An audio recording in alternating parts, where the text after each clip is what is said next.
Evening, everybody. It's 5:53 on Wednesday, and this is your closing comment for Wednesday, the 8th of March, and it's video number 1673. Okay, so we had a lot of economic information come today.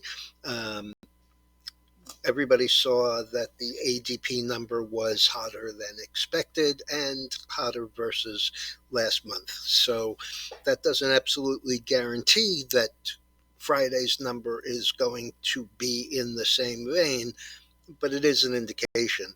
Um, new increase in payrolls from ADP up 242,000 versus 205,000 estimate, and versus last month's revised 119. So that's an issue.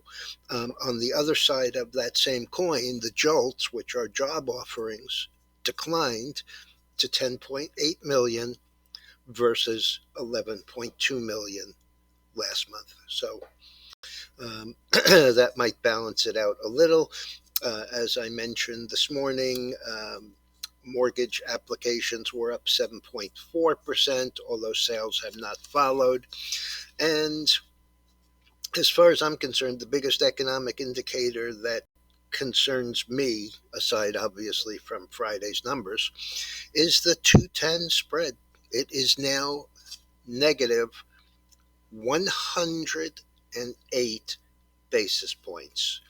So I don't know whether that just increases the likelihood of a recession, which frankly I think we're already in. And anybody who uh, is working multiple jobs to make ends meet knows that. Um, but or whether it's going to be a more extreme recession. So we'll have to figure that all out. Okay, some names that I mentioned this morning. We have United Food, UNFI. This morning it was 32, down 9 on a miss. It went all the way down to 26.60. And the last on it is 29.68. So this morning it was down 9. Right now it's down 11.28 or 28%. CrowdStrike, which was 137 and a half, up 7.5, managed to get to a high of 134.96 and then a low of 125. So $10 lower, basically. It currently is 128.90, up 388, and so up 7.5, gave back over half of it. What was interesting today was the semiconductors were up. Now, the SMH, which is, the easiest way for me to keep track of it, that's the ETF, started the year at 200. Today, it closed 246.30, up 623. So that's 2.6%, but it's also 23% year to date, and that dwarfs really any major index on the upside. Another one that we talked about this morning, FRTX. This is the company that, excuse me, Fresh Track that I mentioned. It was $3.40, and it has an inflammatory trial that it was had great results, it looked like. The stock, when it opened, though, only managed to make a high of $3.14, so it started in the hole versus 340, up 86%. And it traveled south to $1.50. The last is 152, down 31 cents or 18%. So a big turnaround there. I know nobody wants to hear about it, but Silvergate, SI, winding down their business, going concern, which for a bank is pretty ugly. Stock is 3.25, down 196 on the day, and about $1.35 from after the close.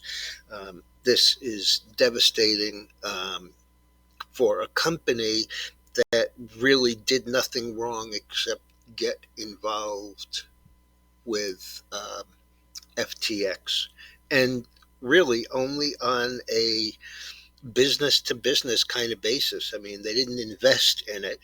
Um, and so this one's really a disappointment. Um, Asana had earnings. That's a software company. A lot of the software companies have acted really poorly. But this one had a beat and shifted to a profit earlier than expected.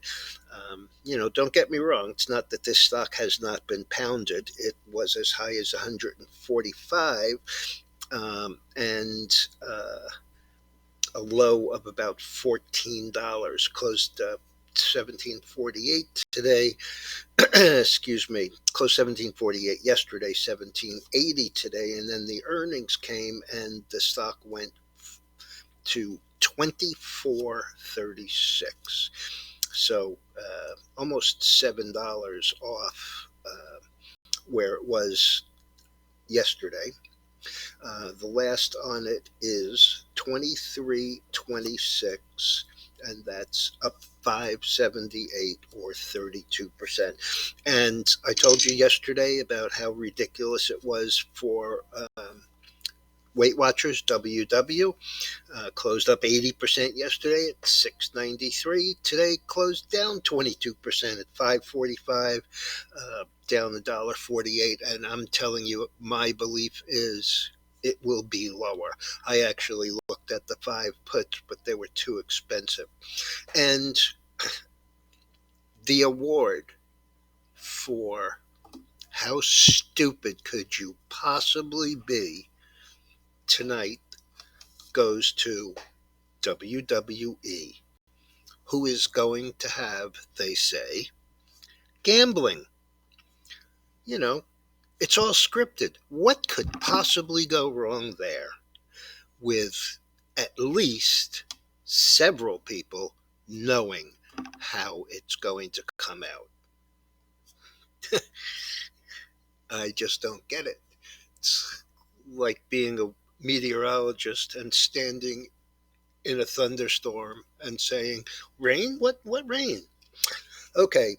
By the way, we bought some silver today, SLV, right before the close versus $20.15. We bought April calls and paid 67 cents for them.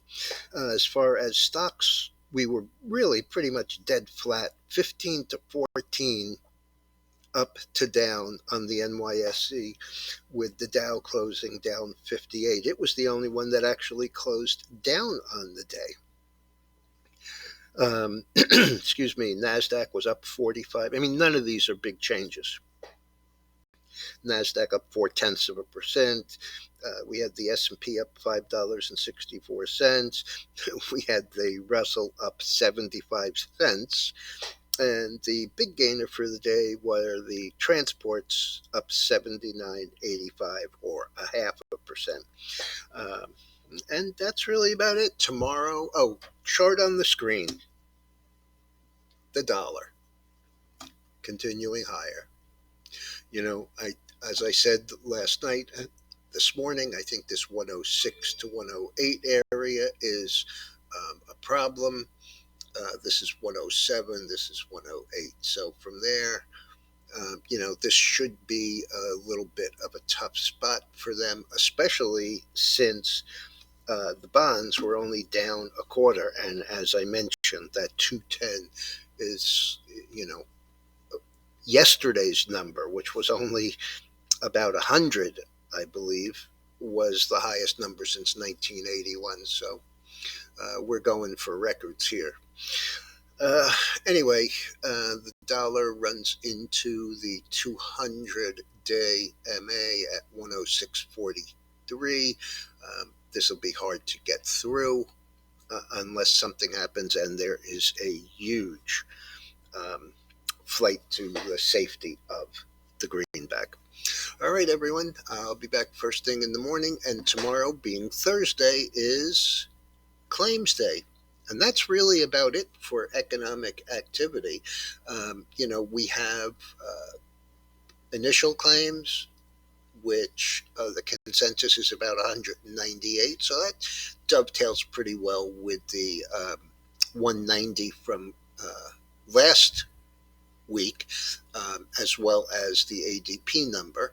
And at 10:30 we have the weekly nat gas inventories. Today we had the weekly oil inventories, crude inventories, and they were um, down.